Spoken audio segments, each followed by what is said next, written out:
कहते आपके हथियार का नाम सुनकर ही अगर आपका दुश्मन कांपने लगा तो समझ जाइएगा कि दुश्मन के पास आपके हथियार के कांट मौजूद नहीं, और वो उसी संभावित खतरे को टालने के लिए आपके हथियार की निंदा करने से भी पीछे नहीं हटता। बस इतना समझ लीजिए कि उस निंदा में ही उसका डर छिपा रहता है। आज ऐसा इसलिए कहना पड़ा क्योंकि पूर्वी यूरोप में बस एक मुल्क ने भारत के हथियारों की निंदा करते हुए भारत को अपने वेपन्स ना बेचने की नसीहत दी है। दरअसल वो चाहता ही नहीं कि भारत अपने वेपन्स उसके दुश्मन को दे जो उसे युद्ध में हरा सकते हैं, इसीलिए इतनी बयानबाजी हो रही है।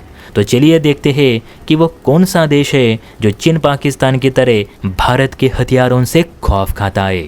तो देखिए दोस्तों, बात हो रही है पूर्वी और मध्य एशिया के ठीक बीचों बीच बसे अजरबैजान की, जो अब अर्मीनिया से परेशान हो चुका है, क्योंकि कभी जिस मुल्क पर जीत हासिल करना अजरबैजान के लिए बच्चों का खेल था, वही अर्मीनिया अब भारतीय हथियारों की वजह से इतना ताकतवर होता जा रहा है कि अजरबैजान के सारे दाव अर्मीनिया के सामने खोखले साबित हो रहे।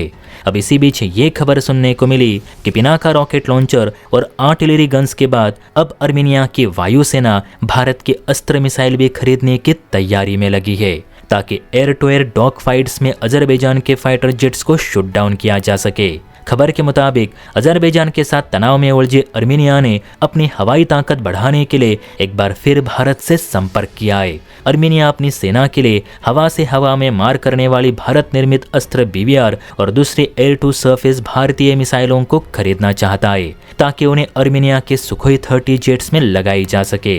लेकिन यही बात अजरबैजान को पसंद नहीं।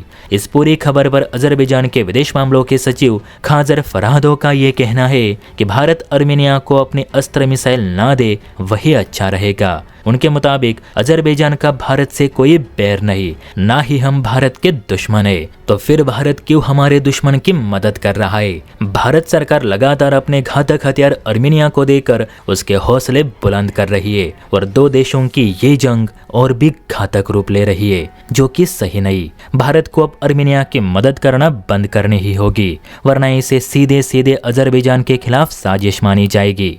और अर्मीनिया भी इतना जरूर याद रखे कि अगर उसने भारत से अस्त्र मिसाइल खरीदी तो हम भी A-50 क्रूज मिसाइल से अर्मीनिया पे हमला कर देंगे, इसीलिए वो ये डील करने से पहले 2 बार जरूर सोचे। अब देखिए दोस्तों, अजरबैजान अर्मीनिया को हराने में असक्षम हो चुका है, क्योंकि तुर्की की मदद भी उसके कोई काम नहीं आ रही, और अर्मीनियाई सेना के पास जो भी इंडियन वेपन्स है उसके काट अजरबैजान के पास मौजूद नहीं। तो जाहिर सी बात है कि अजरबैजान चिल्लाएगा तो है ही। मेरे हिसाब से तो भारत ने अस्त्र के साथ साथ रुद्रम मिसाइल भी अर्मीनिया को देनी चाहिए, फिर जो तबाही मचेगी उसे अजरबैजान सहन भी नहीं कर पाएगा। जय हिंद।